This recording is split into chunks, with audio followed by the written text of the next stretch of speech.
Bismillahirrahmanirrahim. Alhamdulillah wa syukrulillah. Thumma salatu wassalamu ala rasulillah Nabiyyina Muhammad ibn Abdillah wa ala alihi wa ashabihi wa mawalah. La hawla wa la quwwata illa billah, amma ba'd. Bapak Ibu majelis tazkiyah yang dirahmati Allah, alhamdulillah dengan izin Allah pagi menjelang siang ini kita kembali dipertemukan oleh Allah di majelis yang kita semua sangat berharap mudah-mudahan Allah terus mencurahkan rahmat, barokah dan maghfirahnya untuk kita, terlimpah juga untuk kedua orang tua kita, karib, kerabat, saudara, sahabat, lebih-lebih anak keturunan kita semuanya. Amin, Allahumma amin.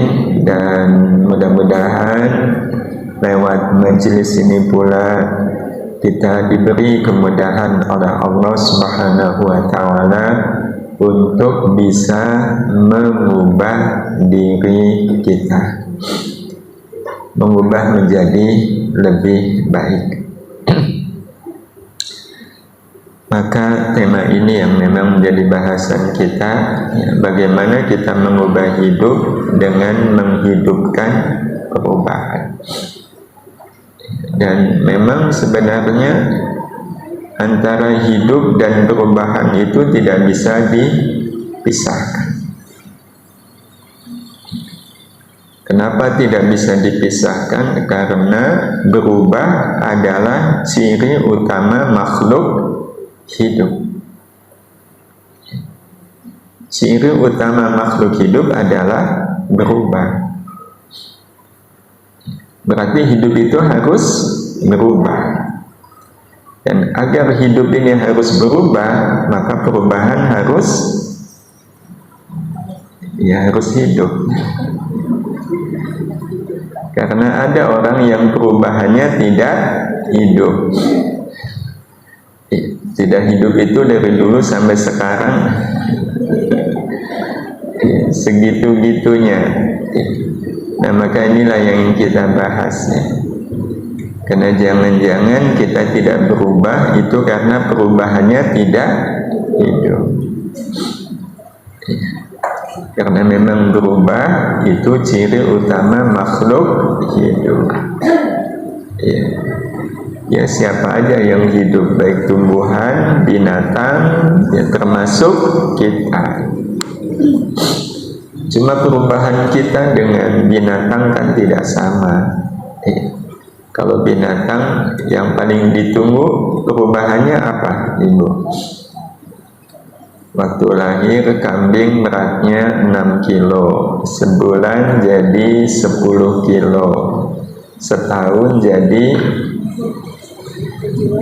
30 kilo. Itu yang punya kambing senang nggak? Senang. Tapi kalau manusia perubahannya seperti kambing malah musibah. Tambah bulan, tambah hari, tambah naik. Nah, karena itu ada aturan tersendiri perubahan manusia. Dan Allah mengatur, persisnya mendesain, bukan mengatur. Allah sudah merancang perubahan manusia itu seperti apa. Allah sampaikan kepada kita di surat Al-Ra'd ayat yang ke-11.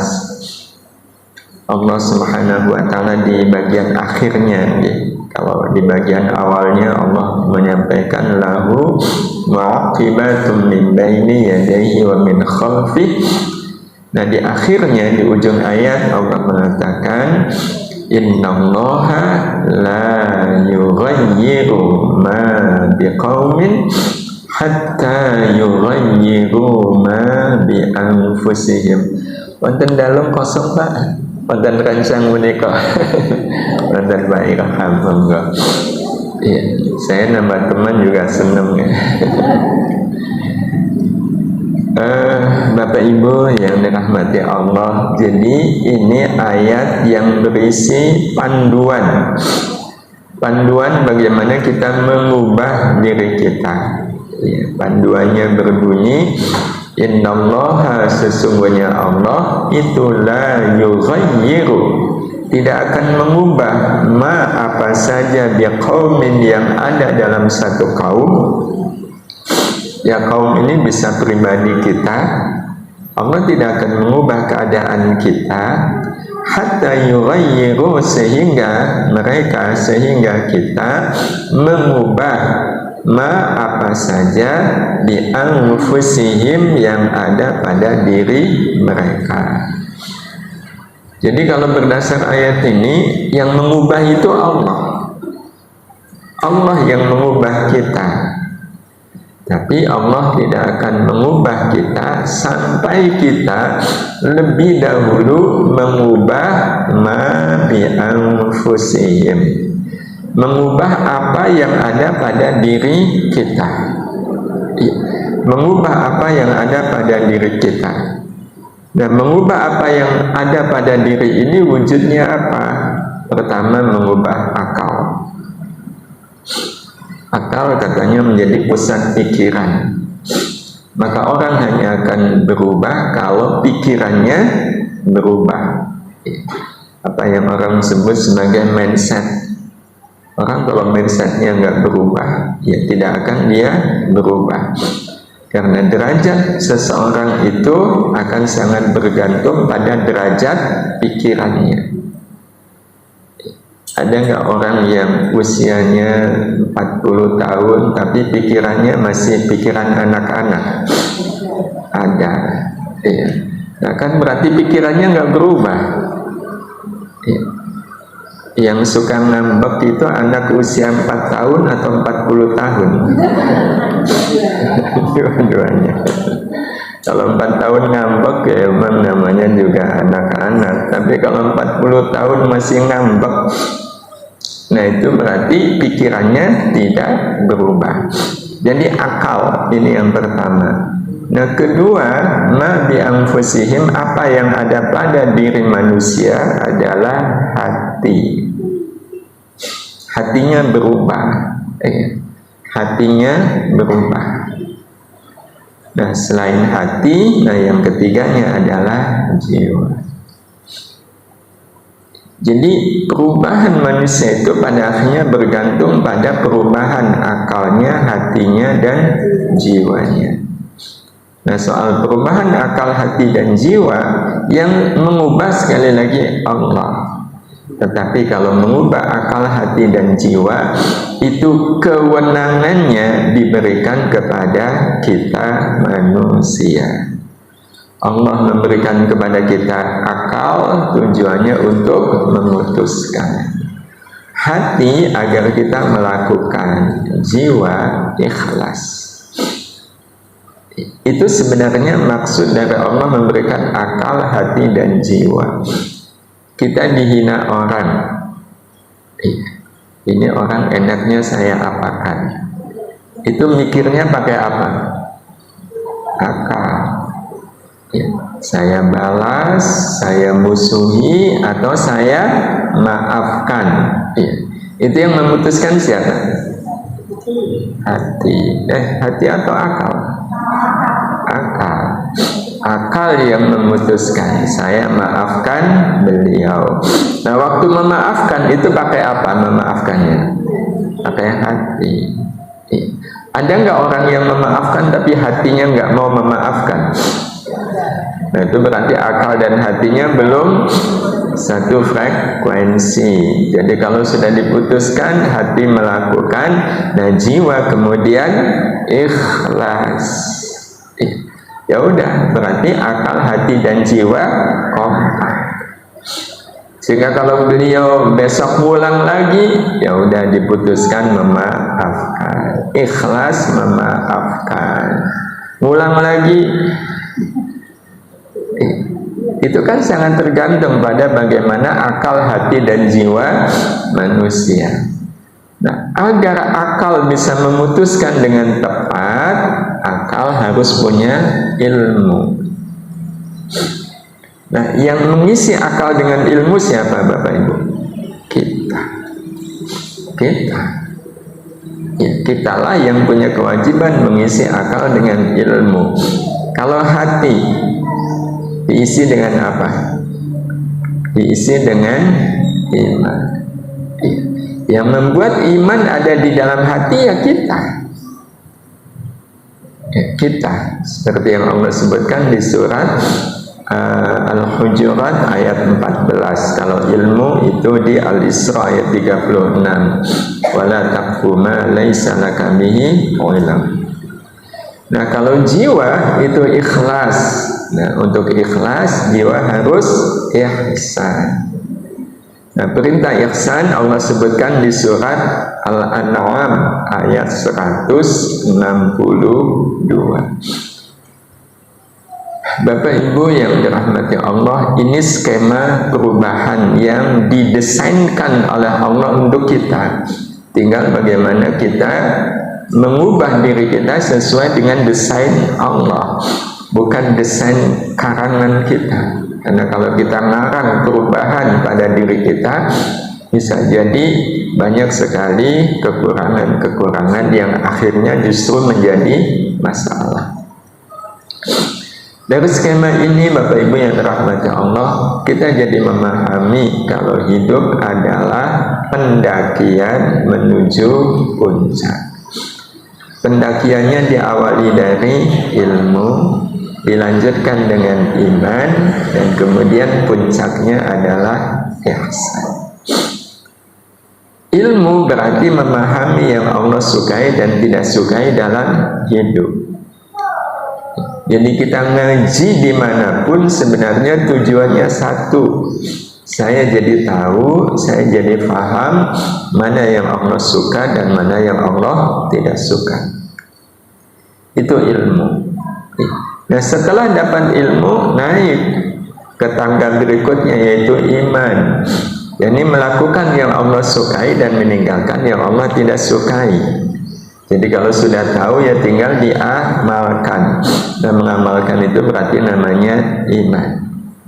Amalnya nanti disebut amal sholih. Amal sholih itu memiliki arti melakukan yang Allah sukai dan meninggalkan yang Allah tidak sukai. Nah, tapi ini belum puncak. Puncaknya adalah ihsan. Nah, kalau ihsan beramal semata antara diri dengan Allah. Beramal semata antara diri dengan Allah. Kalau iman itu bisa jadi belum sepenuhnya, belum sepenuhnya. Ya, sekali lagi belum sepenuhnya. Jadi kalau sepenuhnya itu adalah ihsan. Nah, Bapak Ibu yang dirahmati Allah, memahami inilah yang kemudian menjadi fungsi akal. Kalau melakukan yang Allah sukai berarti hati. Dan beramal semata antara diri dengan Allah itu berarti jiwa. Jadi memang Allah menciptakan kita itu amat sangat sempurna, ya, amat sangat sempurna. Nah, dari skema ini pula Bapak Ibu yang dirahmati Allah, kita jadi faham akan adanya fase perubahan, ya. Fase perubahan yang ada pada diri manusia, ya. Fasenya ada 3 tapi plus 1, ya. 3 plus 1, ya. 3 plus 1 itu yang pertama, ya, kan hidup ini yang paling penting adalah amalnya.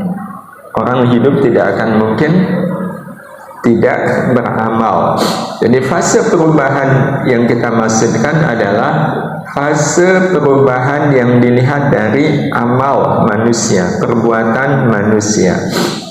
Nah, fase pertama ini fase yang tidak masuk perhitungan sebenarnya, ya, karena memang tidak ada hukum, yakni beramal sepenuh nafsu. Kapan? Ketika manusia baru lahir, sampai nanti sudah ada tanda-tanda akalnya berfungsi. Bayi itu amalnya sepenuh nafsu nggak Bapak Ibu? Pokoknya nggak mau tahu, lapar ya nangis. Ya, ada nggak bayi pengen pipis minta diantar ke kamar mandi?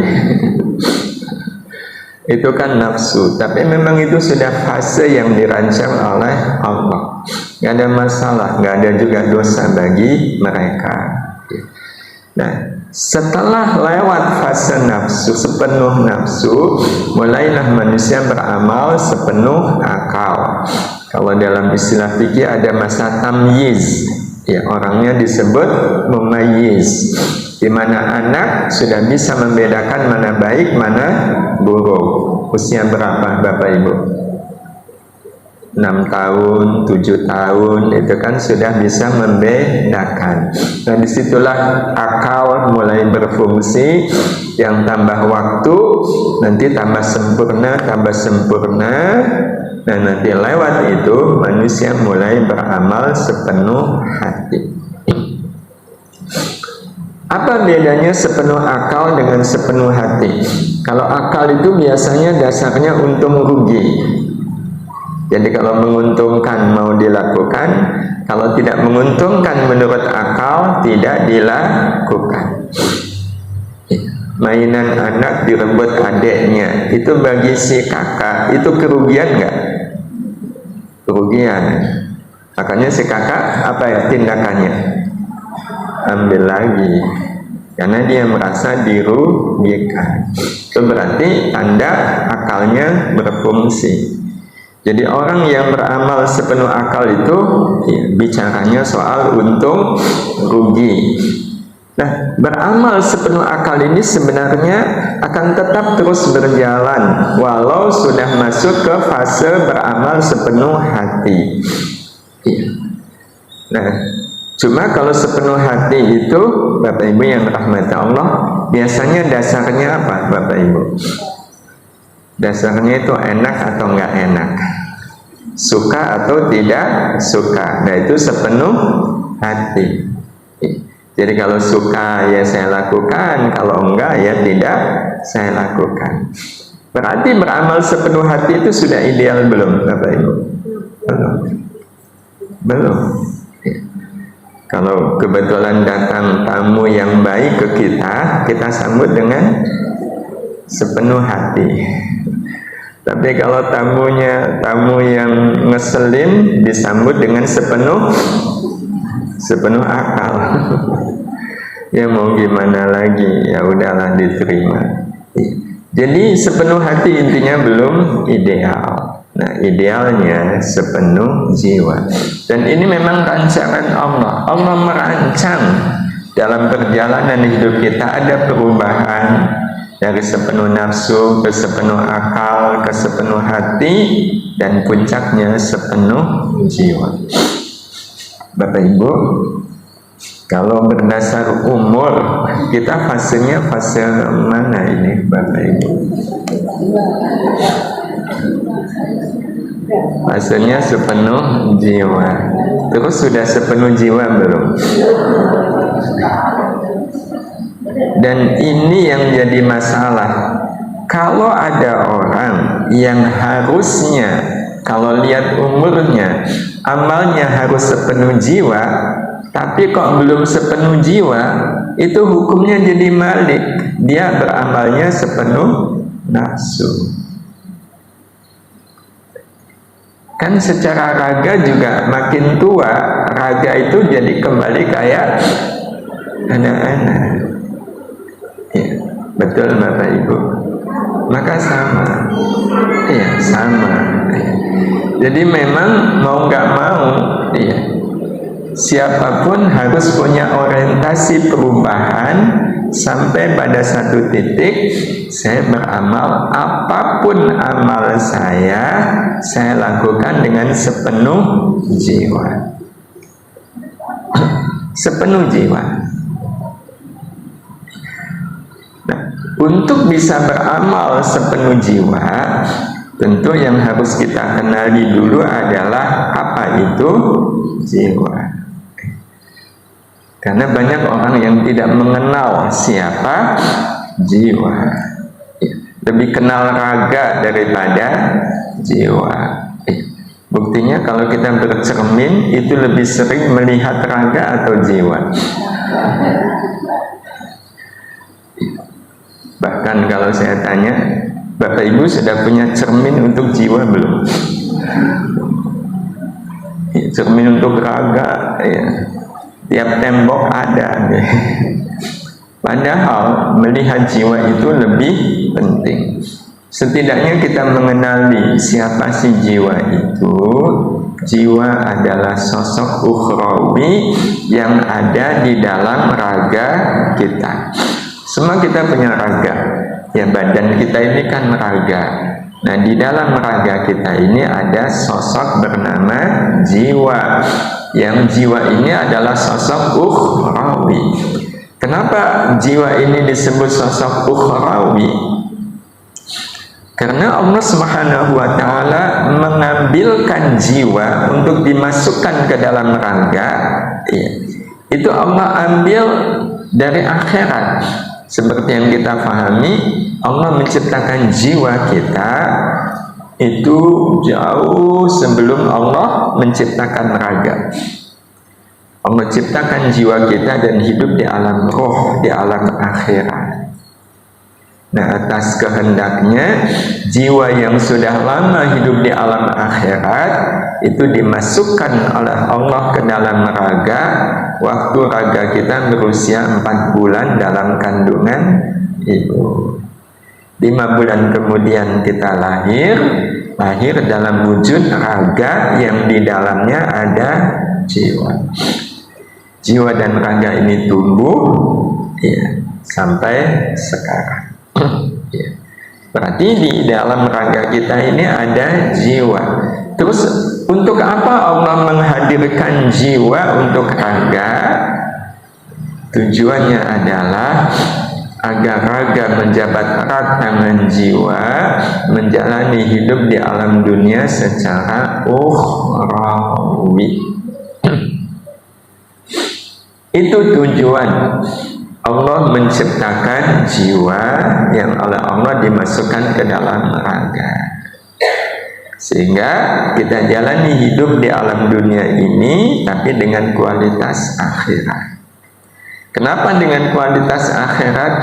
Karena yang menyebabkan raga ini hidup adalah jiwa, sementara jiwa berasal dari alam akhirat.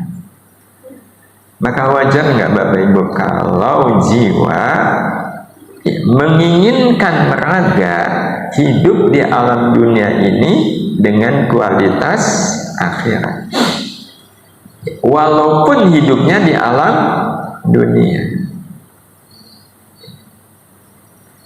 Ya, kalau mau dianalogikan ya, seperti Bapak Ibu berangkat ke tanah suci. Tanah suci itu kan adanya di Arab. Waktu Bapak Ibu berangkat ke tanah Arab, itu Bapak Ibu berangkat sebagai orang apa? Bapak Ibu berangkat ke tanah Arab sebagai orang Jawa. Betul? Maka walaupun Bapak Ibu di tanah Arab, Bapak Ibu hidup sebagai orang Arab atau sebagai orang Jawa? Kan tetap sebagai orang Jawa, walaupun hidupnya di tanah Arab. Orang Arab kalau lewat, ya lewat saja. Tapi Bapak Ibu kalau lewat orang apalagi lebih sepuh, apa yang Bapak Ibu lakukan? Nunduk, kulo, nun, permisi. Padahal itu tidak dilakukan oleh orang Arab. Kenapa? Karena aslinya saya orang Jawa. Jiwa aslinya dari mana? Akhirat.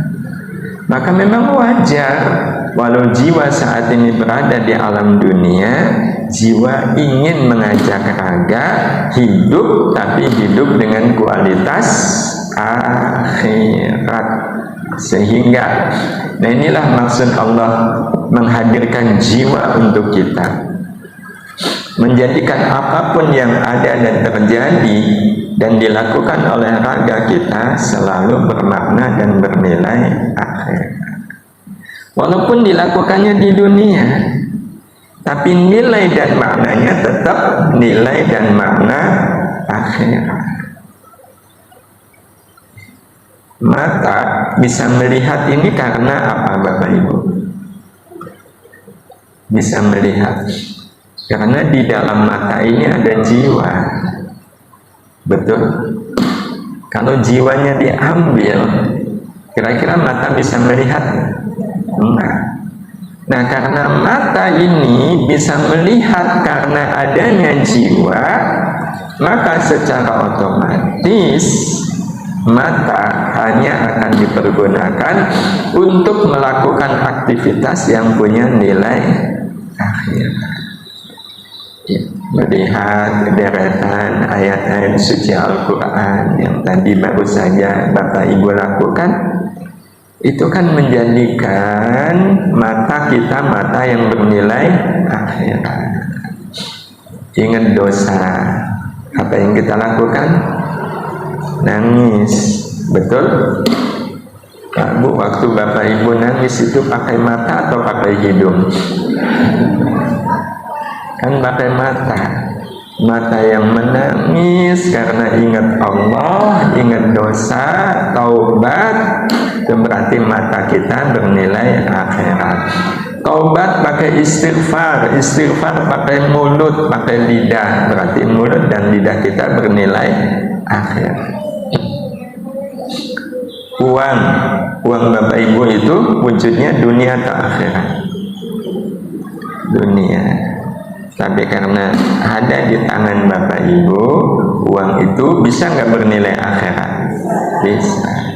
Caranya masukkan ke kotak infak. Dengan nilai akhiratnya besar atau kecil? Kalau besar berarti jadi Bapak Ibu yang dirahmati Allah, jiwa itu posisinya ada di dalam raga. Jiwa berasal dari akhirat. Raga berasal dari mana? Dunia. Dua hal yang berbeda nggak Bapak Ibu? Akhirat dengan dunia beda. Iya, beda. Jadi Bapak Ibu bisa bayangkan, sebenarnya jiwa kita senang nggak berada di dalam raga? Kan jiwa asalnya hidup di alam akhirat, hidup di surga. Surga luas nggak Bapak Ibu? Luas. Nah sekarang dimasukkan ke raga. Raga kita seluas apa? Itu kan kebayang betapa sebenarnya jiwa susah berada di dalam raga, karena raga kita cuma padahal dulu dia tinggal di surga. Surga isinya apa Bapak Ibu? Kenikmatan, keindahan. Nah di dalam raga jiwa ketemu apa di dalam raga kita Bapak Ibu? Maka Bapak Ibu, menjadi tugas kita kasihani jiwa yang mau dipindah oleh Allah dari surga ke dalam raga kita. Kasihani jiwa yang mau tinggal di dalam raga, yang membuat raga jadi hidup menjalani kehidupan di alam dunia. Nah, cara kita menasihani, menjaga agar jiwa merasakan suasana akhirat selama berada di dalam raga.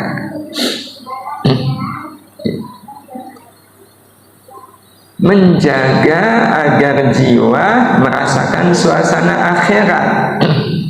Dan itu wajar nggak Bapak Ibu? Wajar. Ya, wajar. Jadi suasana akhirat itu harus terasa oleh jiwa selama jiwa ada di dalam raga. Karena raga kita sempit bukan main. Padahal jiwa pernah hidup di alam akhirat yang amat sangat luas. Contoh ya, contoh. Alam akhirat itu alamnya sejuk atau panas? Sejuk. Sejuk bukan main. Kalau betul kita tahu akhirat itu sejuk dan jiwa kita berasal dari akhirat, berarti jiwa senang dengan segala kesejukan. Betul Bapak Ibu?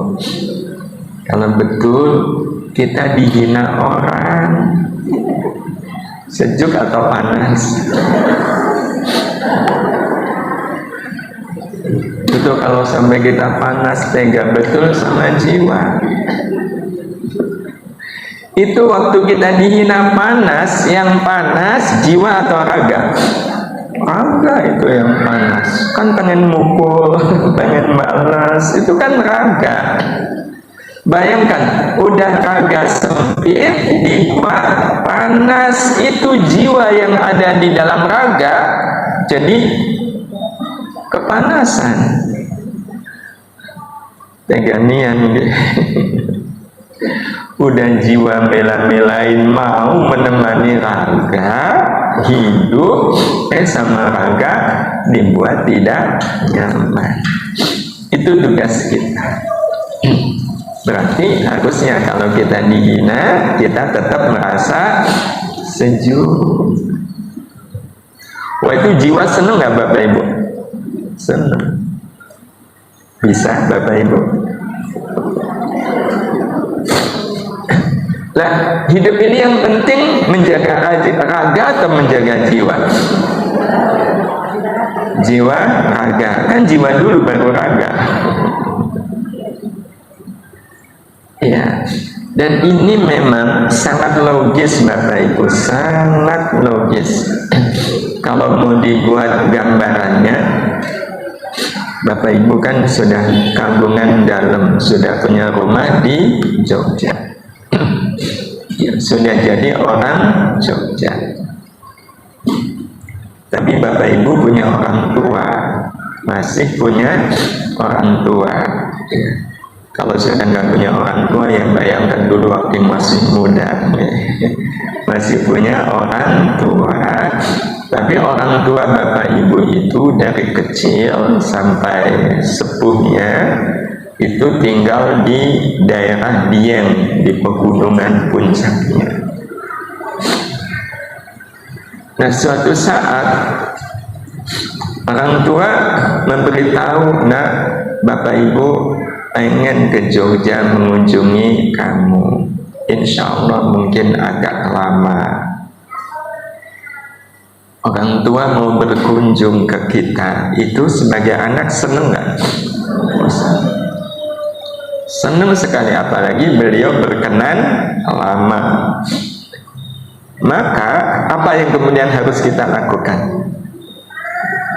Menyiapkan tempat untuk orang tua. Tempatnya harus nyaman. Ya. Orang tua di daerah pegunungan. Kalau di daerah pegunungan, kemana-mana itu melihatnya pemandangan yang sempit atau luas? Luas. Berarti harus menyiapkan setidak-tidaknya kamar yang luas. Jogja panas, pegunungan Dieng dingin.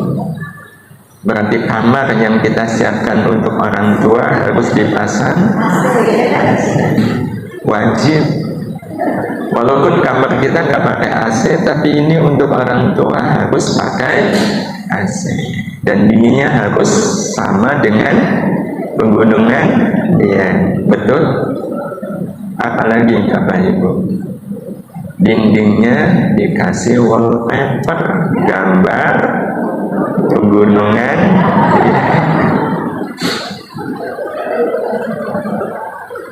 Betul Bapak Ibu.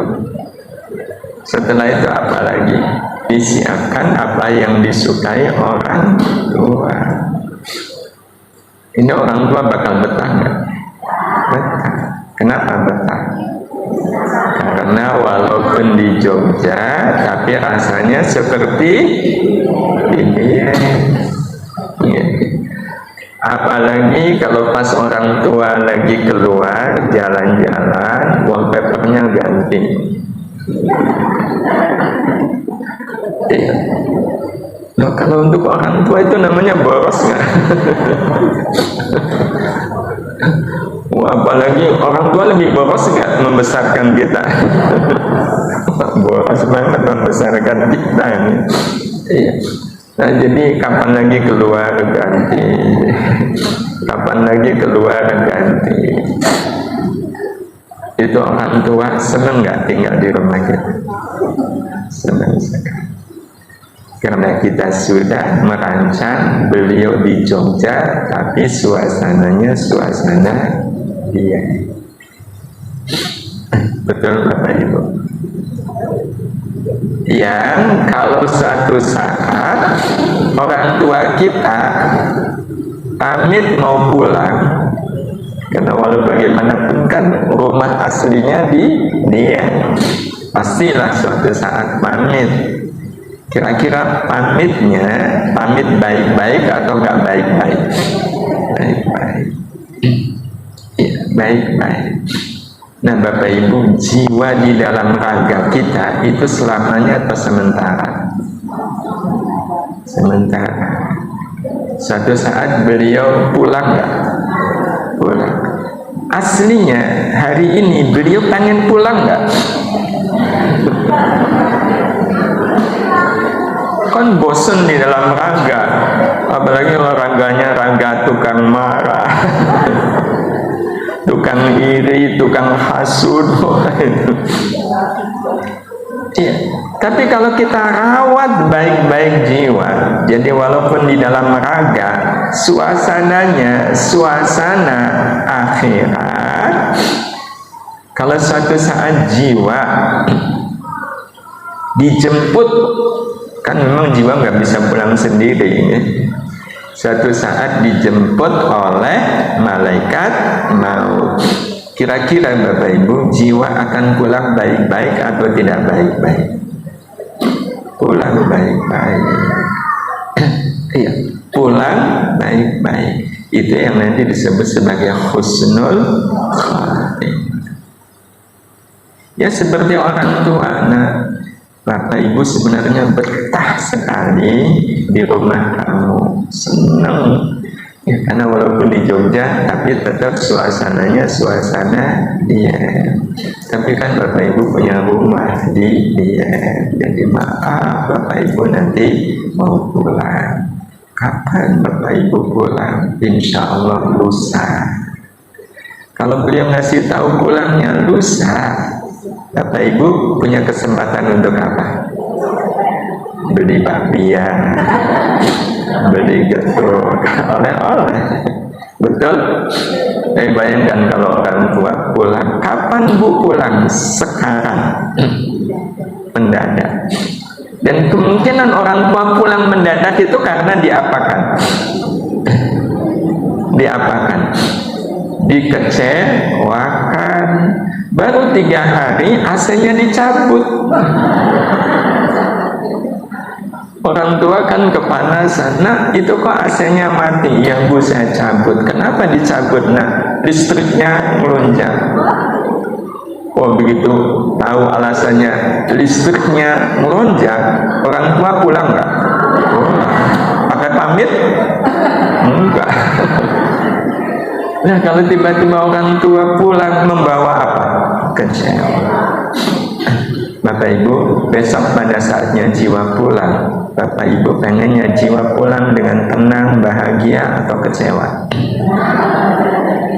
Tenang. Kalau tenang, kita masih sering mengecewakan jiwanya. malam pukul 3. Kalau kita tanya jiwa, engkau pengen apa? Apa kata jiwa? Tahajud. Pas nanya raga, kamu pengen apa? Terus kita tahajud atau tidur? Nah kalau tidur berarti jiwa kecewa nggak? Kecewa, karena keinginannya tidak dipenuhi. Kalau tiba-tiba jiwa dijemput pakai pamit nggak? Enggak.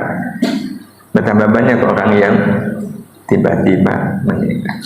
Tapi kalau kita betul-betul menjaga agar jiwa merasakan suasana akhirat, bukan hal yang mustahil. Jiwa itu ngasih tahu, saya nanti insya Allah mau pulang. Kapan? Lusa. Kalau jiwa ngasih tahu pulangnya lusa, berarti kita punya kesempatan apa? Taubat. Ya. Melakukan amal yang paling disukai oleh Allah untuk bekal pulang. Minta maaf ke orang-orang yang pernah kita sakiti. Emang ada yang dipamiti jiwa 2 hari sebelumnya? Banyak. Ya, saya punya sepupu, beliau meninggal di hari Selasa. Tapi sejak Sabtu itu nanya, ini Selasa ya? Oh enggak, ini Sabtu. Besoknya Ahad nanya lagi ke keluarga, tapi beda orang. Ini Selasa, enggak Ahad. Seninnya juga nanya.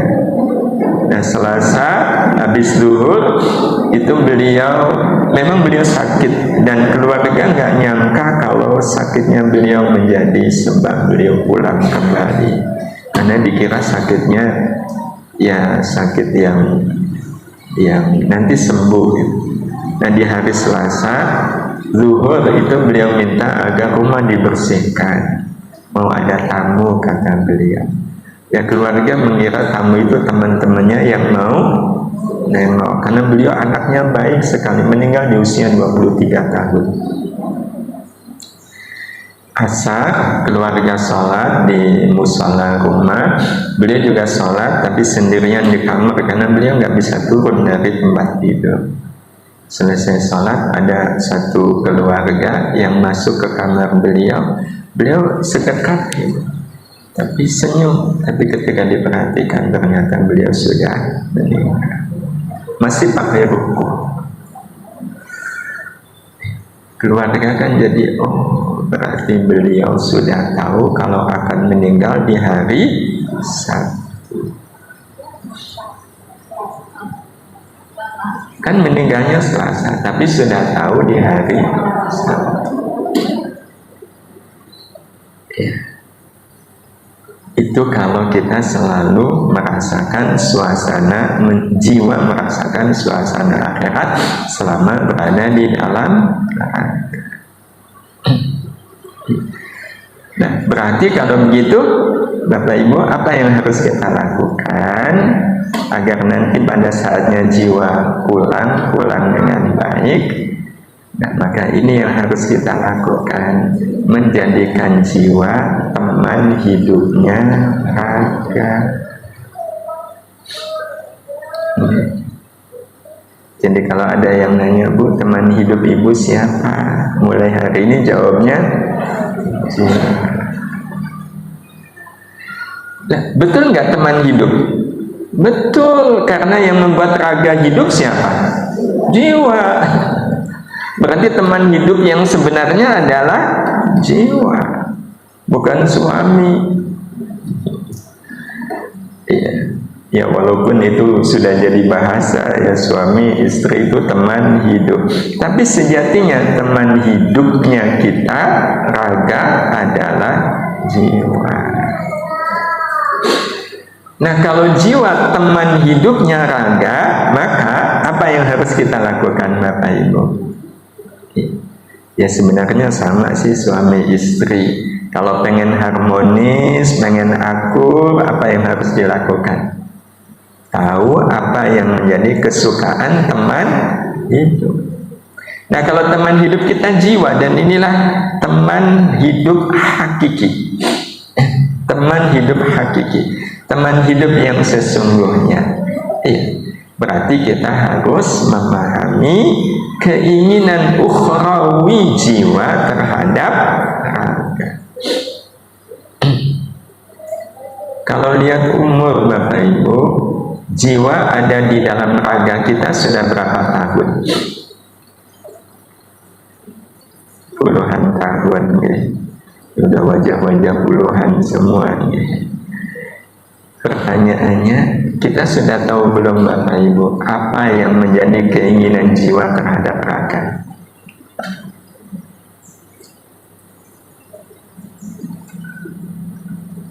Kok kayak masih mikir? Kalau sampai belum tahu, emang jiwa punya keinginan? Ya jelas punya keinginan. Tapi kok saya nggak tahu? Kalau semisal sampai ada orang yang nggak tahu apa yang diinginkan oleh jiwa terhadap raga, itu berarti selama puluhan tahun jiwa ada di dalam raga, jiwa diapakan? Disia-siakan. Harusnya jiwa langsung pergi nggak Bapak Ibu disia-siakan? Bapak Ibu bertamu saja disia-siakan. Apa yang Bapak Ibu lakukan?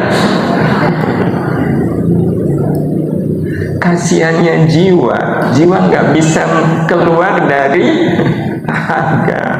Itu kasihan nggak Bapak Ibu jiwa? Disia-siakan puluhan tahun. Oh, kalau jiwa bisa keluar sendiri pasti keluar itu. Cuma masalahnya jiwa kan nggak bisa keluar sendiri, nunggu dijemput. Waktu berarti jiwa menderita nggak di dalam raga? Raga yang tidak mengetahui, memahami apa keinginan jiwa. Dan Bapak Ibu yang dirahmati Allah, jiwa itu hanya punya satu keinginan terhadap raga. Lu bayangkan Bapak Ibu, padahal keinginannya cuma satu. Cuma satu. Apa keinginan jiwa terhadap raga? Satu itu adalah ikhlas. Jiwa namung nyuwun setunggal dumateng raga, nggih menika ikhlas. Cuma memang ikhlasnya dalam tiga juga nggak banyak kan. Ikhlas dalam tiga hal. Tiga hal itu, yang pertama, ikhlas menjadikan Allah sebagai satu-satunya tempat bergantung, berharap, dan berserah diri. Itu keinginan jiwa terhadap raga, bergantung, berharap hanya kepada Allah, tidak kepada selain Allah. Bahkan salah satu doa yang kalau kita panjatkan sepenuh jiwa, pasti raga nanti akan mengikuti. Fala takilni ila nafsi tarfata aini. Jangan kau serahkan diriku kepada diriku sendiri, walau sekejap mata. Jadi bahkan bergantung kepada diri sendiri pun jiwa nggak suka. Apa bergantung pada diri sendiri? Saya pasti mampu. Cuma kayak gitu aja. Saya pasti mampu. Saya pasti bisa. Allah puasa kecil bagi saya. Allah baca Quran 1 juz kecil bagi saya. Bisa jadi memang kecil bagi raga, tapi itu jiwa nggak suka. Jiwa pengennya kalau kita bisa beramal itu karena pertolongan Allah. Saya bisa sedekah ya karena bantuan Allah. Jadi pasrahnya ke Allah. Waktu ada masalah, kita bergantungnya ke siapa? Ke Allah. Itu jiwa suka. Jiwa suka. Berarti kalau begitu saya nggak boleh dong bergantung kepada manusia. boleh. Berharap kepada manusia boleh, tapi catatannya kalau berharap kepada manusia kok harapannya tidak terpenuhi, ya nggak apa-apa, karena masih ada Allah. Masih pernah kecewa Bapak Ibu? Nah itu jiwa yang nggak suka, kayak nggak percaya sama Allah. Iya. Ngeluh pernah Bapak Ibu? Nah itu yang jiwa tidak suka. Iya. Kan kalau orang tua ada di rumah, sebisa mungkin orang tua seneng. Jadi kalau dikasih makan kok nggak habis, itu sebagai anak kepikiran nggak? Jangan-jangan orang tua tidak suka. Lebih-lebih jiwa kita jaga betul dari hal-hal yang tidak disukai oleh jiwa. Di surat apa itu Bapak Ibu? Ya, Allah berfirman, wa ufawwidu amri ilallah innallaha basirun bil ibad. Aku serahkan urusanku kepada Allah. Allah itu maha melihat hamba-hambanya. Allah tahu kok urusan saya. Udah ya Allah, saya pasrah kepada. Jadi ini yang disukai oleh jiwa. Apalagi kalau kemudian kita bermunajat kepada Allah sambil menangis, ya Allah, sudah kututup semua pintu hidupku selain pintu yang menghubungkanku denganmu. Ya Allah, biarkan pintu itu terbuka untuk selamanya agar aku bisa menemuimu setiap waktu. Udah nggak ada pintu dalam hidup saya kecuali pintu yang menghubungkan kita dengan Allah. Itu jiwa senang. Jiwa senang. Jadi kalau kita pasrah, tapi pasrahnya betul-betul pasrah sepenuh jiwa Bapak Ibu, tidak sepenuh akal. Ya, tapi betul-betul pasrah sepenuh jiwa kepada Allah Subhanahu wa Ta'ala, tidak akan disia-siakan oleh Allah. Pasrah sepenuh jiwa kepada Allah. Ini ikhlas pertama yang disukai oleh jiwa. Jiwa ingin sekali kita ikhlas menyerahkan urusan sepenuhnya kepada Allah. Jadi kalau sakit, yang menyembuhkan Allah. Tapi kalau kecil-kecilan, dan ini yang memang jiwa itu nggak sreg Bapak Ibu. Jiwa kita nggak sreg. Jadi contoh betapa sering kita membuat jiwa nggak sreg sama kita. Bapak Ibu makan, ya. Terus setelah makan kenyang. Yang membuat Bapak Ibu kenyang karena apa? Nah, kalau kita mengatakan karena makan, itu jiwa nggak sreg. Karena yang membuat kita kenyang siapa? Allah. Itu yang disukai oleh jiwa. Jadi tidak kemudian kalau saya makan 2 piring lagi gimana nggak kenyang. Seolah kita menganggap bahwa yang membuat saya kenyang adalah makan. Padahal yang membuat orang kenyang adalah Allah. Karena kalau mau, Allah bisa nggak membuat kita kenyang tanpa makan? Bisa. Buktinya ada malaikat. Makan nggak Bapak Ibu? Enggak, kelaparan. Enggak ada cerita malaikat kelaparan. Jadi Bapak Ibu yang rahmat Allah, sakit, berobat, sembuh. Siapa yang menyembuhkan? Ya sekarang Allah. Kemarin-kemarin oh ya karena minum obat. Itu yang jiwa nggak suka. Jadi jiwa itu sukanya udah semuanya itu Allah. Bu, kok nyampe cepat? Ya Allah, mobil saya bagus. Saya juga nyetirnya ahli.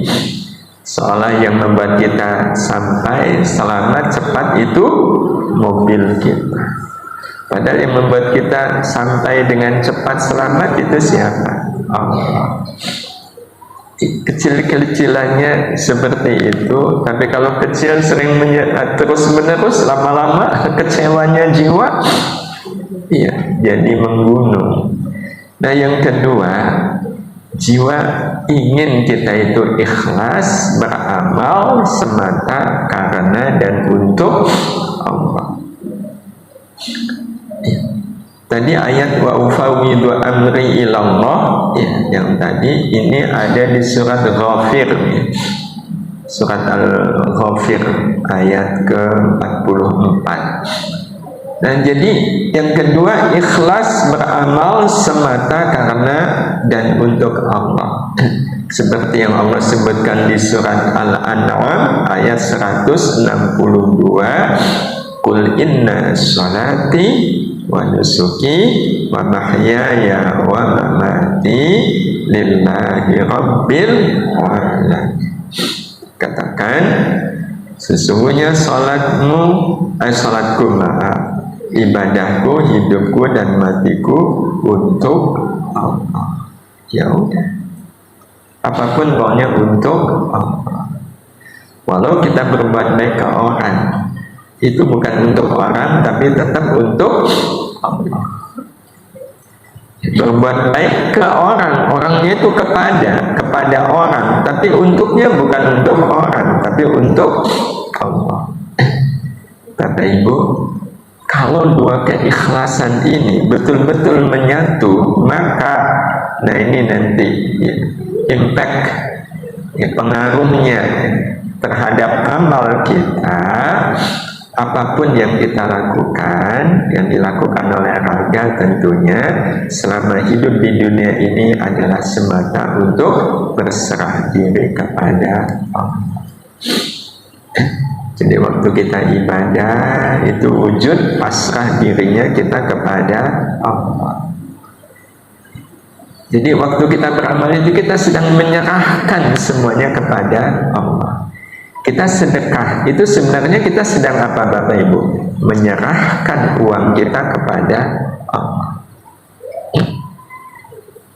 Kita baca Quran, menyerahkan bacaan Quran ini kepada Allah. Salat, menyerahkan tubuh kita sepenuhnya kepada Allah. Dan kalau ini yang kita lakukan selama kita hidup, itu berarti jiwa betul-betul selalu merasakan suasana akhirat. Karena itu nanti ini endingnya Bapak Ibu, siapapun yang selama hidup di dunia selalu beramal semata untuk berserah diri kepada Allah, maka kapanpun jiwa harus pulang meninggalkan raga, jiwa akan pulang dengan tenang, damai dan bahagia. Ya, jiwa pulang dengan bahagia. Bahkan perpisahan antara jiwa dan raga itu menjadi perpisahan yang sangat indah, karena dilepas oleh raga dengan kalimat yang sangat berkesan bagi jiwa. Kalimat yang sangat berkesan, yang sangat disukai oleh setiap jiwa yang meninggalkan raga.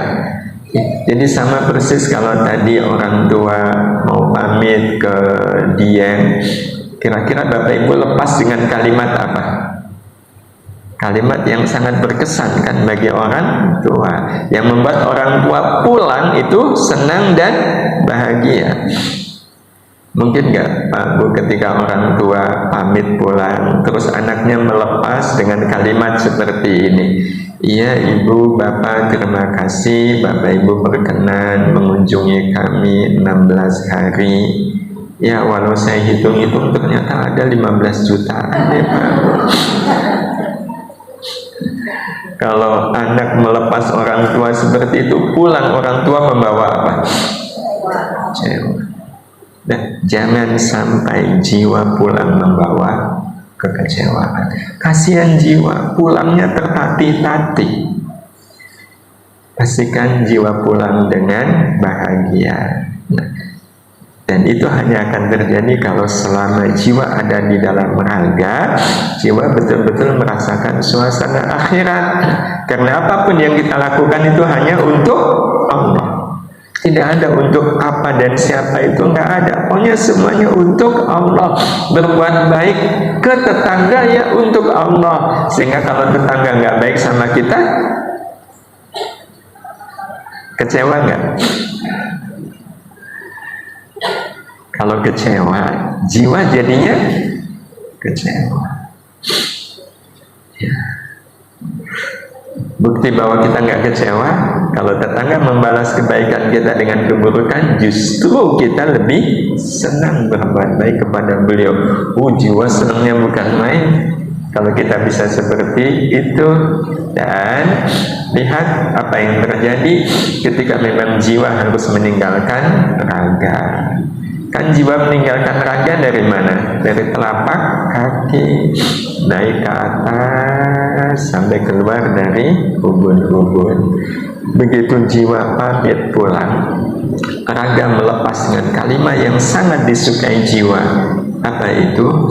La ilaha illallah. Jiwa senang nggak Bapak Ibu dilepas dengan kalimat la ilaha illallah? Senangnya bukan main. Betul-betul senang, yang amat sangat senang. Kenapa? Karena ada jaminan dari Nabi Sallallahu Alaihi Wasallam, man kana akhiru kalamihi minad dunya la ilaha illallah.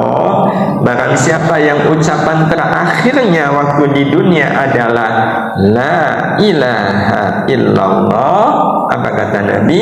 Dakhalal jannah, masuk surga tanpa hisab. Masuk surga tanpa hisab, pakai jalur khusus yang kalau mudah-mudahan ya Bapak Ibu kita termasuk masuk surga tanpa hisab, prosesnya itu cepat sekali. Kiamat, semua jiwa akan dibangkitkan dari alam kubur, terus dikemanakan? Kalau yang masuk surganya tanpa hisab, ya nggak melalui proses hisab, ada jalur khusus. Begitu sampai di surga, itu waktunya antara dibangkitkan dari alam kubur sampai ada di depan pintu surga, itu kata Imam An-Nawawi, waktunya akhaffu min sholatim maktubah, lebih cepat dari kita melaksanakan sholat wajib. Tadi pagi Bapak Ibu sholat subuh berapa menit? Ada 5 menit, 10 menit. Wah, kalau 10 menit luar biasa ya. Katakanlah 10 menit. Nah, waktu kita dari dibangkitkan dari alam kubur sampai ke surga itu tidak lebih dari 10 menit. Itu yang masuk surga tanpa hisab. Nanti ada yang masuk surganya pakai hisab. Kalau yang pakai hisab, ya pakai waktu. Yang waktunya kata Nabi bisa sampai 50.000 tahun baru masuk surga. Itu pun kalau masuk surga, karena ada juga yang masuk surga tapi mampir dulu neraka. Pilih mana Bapak Ibu? Ya, kalau bisa masuk surga tanpa hisab, kenapa harus memakai yang hisab? Betul Bapak Ibu. Caranya mudah. Besok pada saatnya jiwa mau meninggalkan raga, diingat-ingat ya, ucapkan kalimat la ilaha illallah. Susah atau gampang?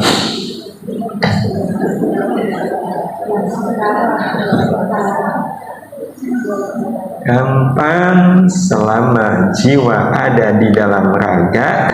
Raga tidak bergantung kepada apapun dan siapapun kecuali hanya bergantung kepada Allah. tidak berserah diri kepada siapapun kecuali kepada Allah, tidak menyerahkan amal kita kecuali hanya kepada Allah. Kalau sampai, dan na'udzubillah, saya mungkin pernah cerita teman saya itu nalkin orang yang mau meninggal, la ilaha illallah, itu wajahnya sinis. Diulang sama beliau, ucapkan la ilaha illallah, tambah sinis. Diulang lagi, ucapkan la ilaha illallah. Teman saya diludahi, teman sekelas saya waktu kuliah, teman dekat, diludahi. Habis itu dia meninggal. Maksudnya yang meludahinya meninggal. Itu kebayang. Kenapa? Karena waktu hidupnya beliau pernah datang ke dukun. Sakit memang. Nah, waktu sakitnya ini nggak peduli dengan obat halal haram, pokoknya saya nggak pengen sakit. Ya, pernah berobat dengan obat yang sebenarnya secara hukum haram. Kan ada orang yang mengobati penyakit pakai, na'udzubillah ya, pakai cindil. Tahu cindil? Ya, yang masih merah ya, olesin kecap.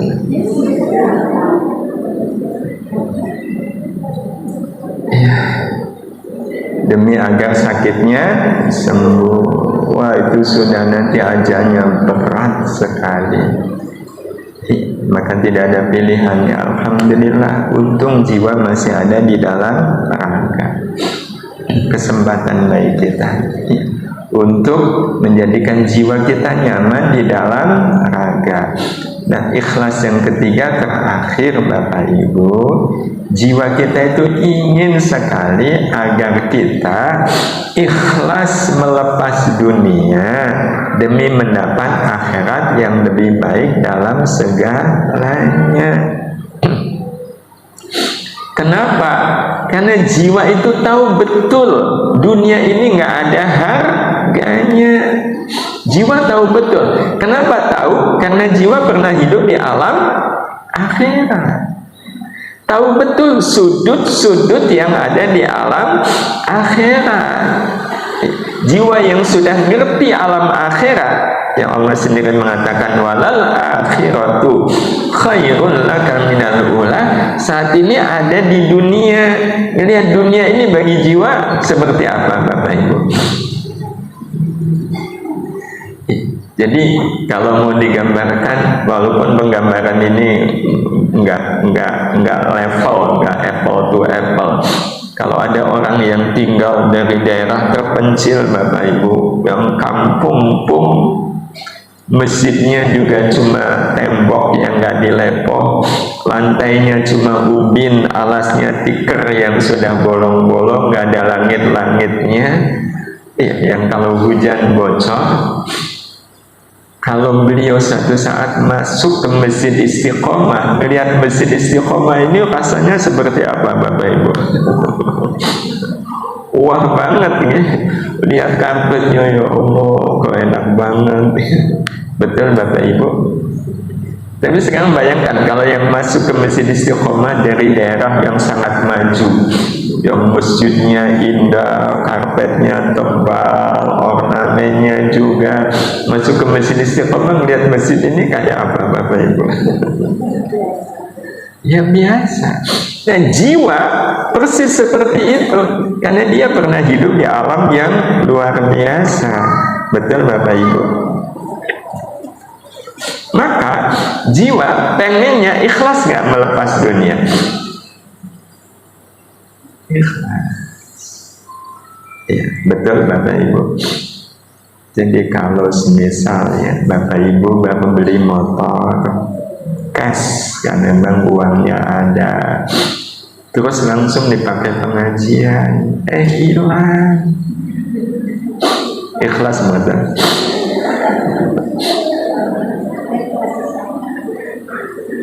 Itu yang nggak ikhlas jiwa atau raga?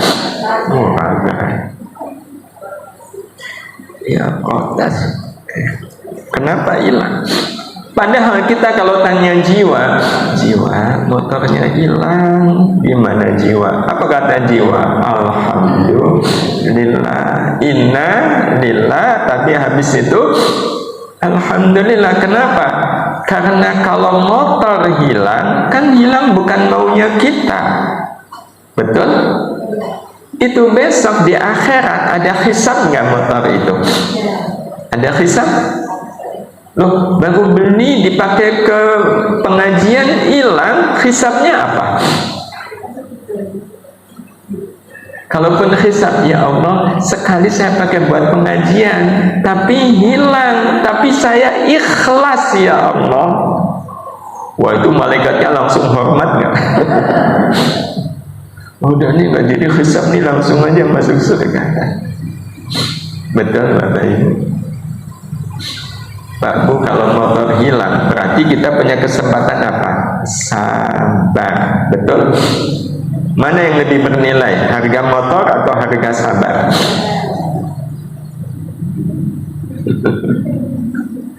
Aslinya kan begitu. Betul Bapak Ibu? Ya. Makanya Bapak Ibu ikhlas ya. Kalau ini contoh kecil-kecilan, kalau motor kali berat. Kalau seandainya ini, jujur Bapak Ibu ikhlas, membuatan ikhlas. Ikhlas. Bukti ikhlasnya apa? Bukti ikhlasnya ya karena waktu infak itu nggak pakai ngelihat uangnya, karena nyari uangnya itu pakai diraba. Soalnya lagi dengerin pengajian ya, dengan niat nyari yang warnanya coklat tapi pakai diraba. Ini nih yang warnanya coklat, dilipat di dalam tas Bu, dimasukkan tanpa dilihat. Alhamdulillah bisa infak 5.000. Pas pulang pengajian mampir ke warung mau bayar, pas buka dompet, loh yang merah mana? Tadi saya masukkan kok nggak ada. Cari lagi, loh kok yang coklat masih ada. Oh berarti tadi yang dimasukkan 100.000. Ada gelo atau seneng? Senengnya biasa atau tambah?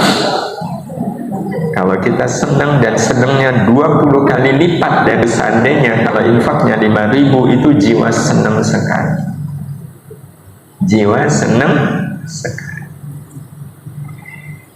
Terakhir, untuk menyempurnakan, kalau ada yang disukai oleh jiwa, pasti ada yang tidak disukai oleh jiwa.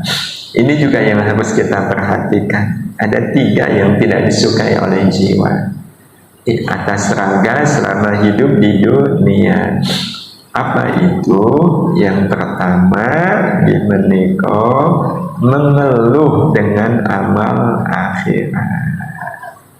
Salat meniko amal dunia atau amal akhirat? Akhirat. Kok imam bacaannya panjang sekali? Ikhlas nopo ngeluh? Kalau ngeluh itu jiwa nggak suka. Jiwa sangat tidak suka kalau sampai kita mengeluh. Iya, mengeluh dengan amal akhirat karena merasa berat. Baik beratnya ketika beramal atau ketika selesai beramal. Kalau selesai beramal, iya, ini pernah saya sampaikan. Kira-kira kalau Bapak Ibu mengalami kejadian seperti ini, ikhlas napa mboten? Ketinggalan kereta karena sholat isya lebih dahulu. Berangkat habis maghrib, naik kereta jam 8. Di perjalanan udah dekat stasiun, ternyata adzan isya berkumandang.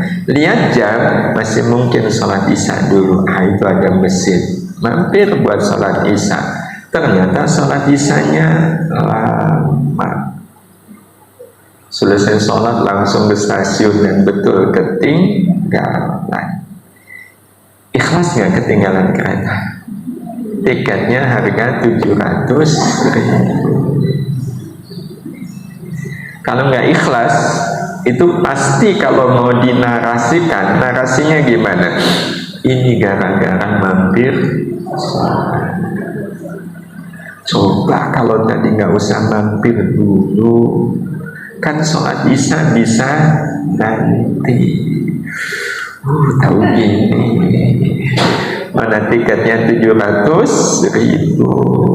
Itu jiwa tersinggung nggak Bapak Ibu? Tersinggung berat. Kenapa tersinggung?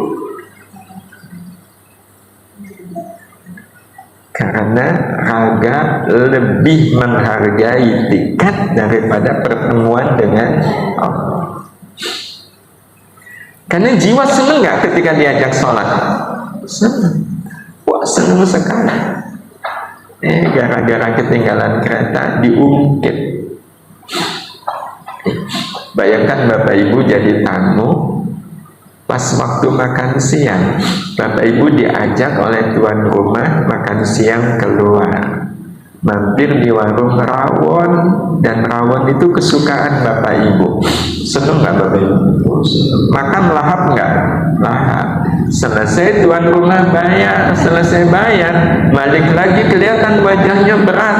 Kenapa Bu? Mahal, 10 kali lipat ternyata. Itu sebagai tamu rasanya gimana?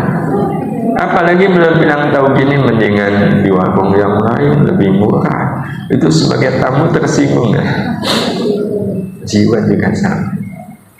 Dan ada yang lebih tidak disukai oleh jiwa, yakni ketika beramal akhirat hanya untuk kepentingan dunia, kesenangan dunia. Hanya untuk kepentingan dunia, bukan kepentingan akhirat. Padahal amalnya amal akhirat. Ada orang baca sholawat, jiwa senang nggak Bapak Ibu? Jiwa yang ada di dalam raga senang. Alhamdulillah, dibacakan sholawat sekali, 2 kali, 3 kali sholawat. Kok jiwa merasakan kok lama-lama jadi panas ya? Kenapa dibacakan sholawat jiwa kok malah panas?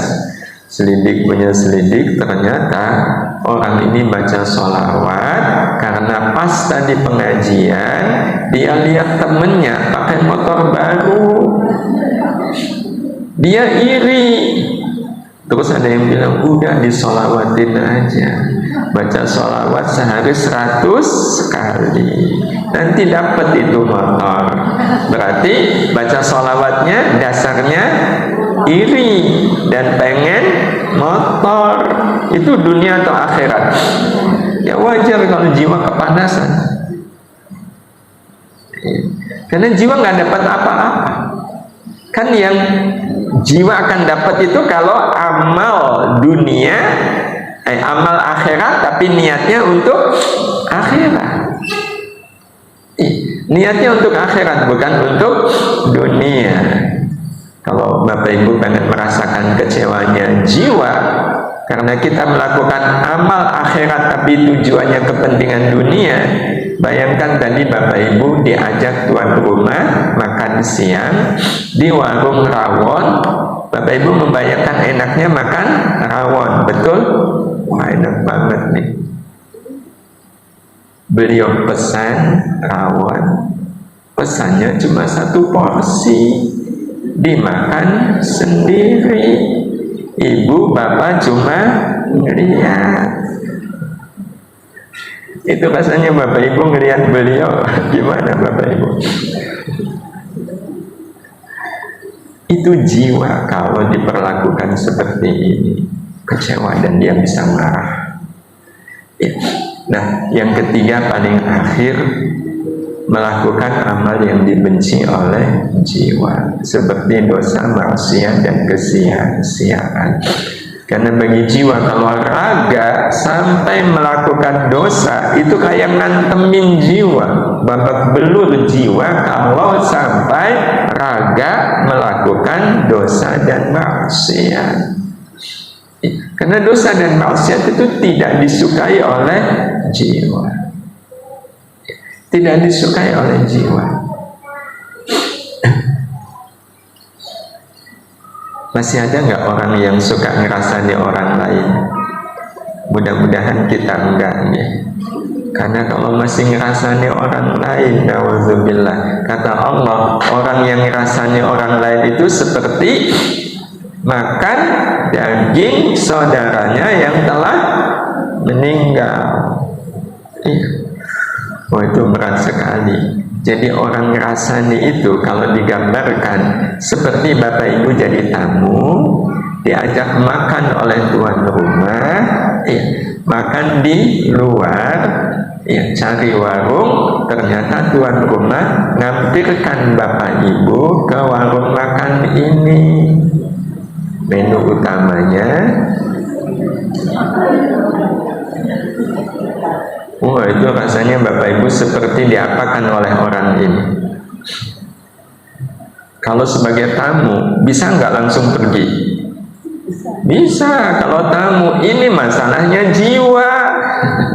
Diajak raga ngerasani orang, itu sama dengan jiwa disuruh makan daging saudaranya. Aslinya jiwa muntah-muntah nggak bapak ibu? Muntah-muntah. Ketika raga ngerasani orang lain, jiwa itu muntah-muntah, muntah betul. Lebih-lebih raga kok seneng ngerasani, kita nggak tahu. Itu jiwa bisa ngamuk bapak ibu. Dan kalau jiwa ngamuk, itu berubah jiwa menjadi nafsu. Jadi nafsu itu sebenarnya adalah jiwa yang dikecewakan, jiwa yang keinginannya tidak dipenuhi, jiwa yang justru dijejali dengan hal-hal yang tidak disukai oleh jiwa.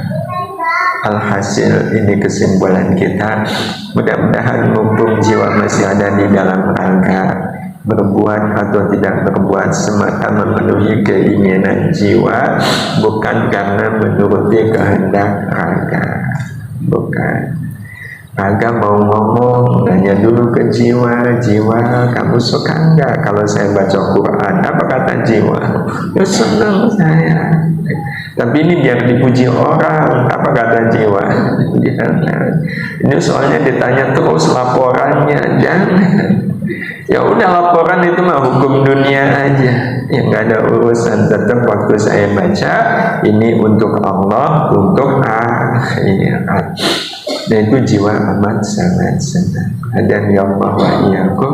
Natan Bapak Ibu yang sangat kau aturakan, saya kembalikan ke Ibu pembawa acara.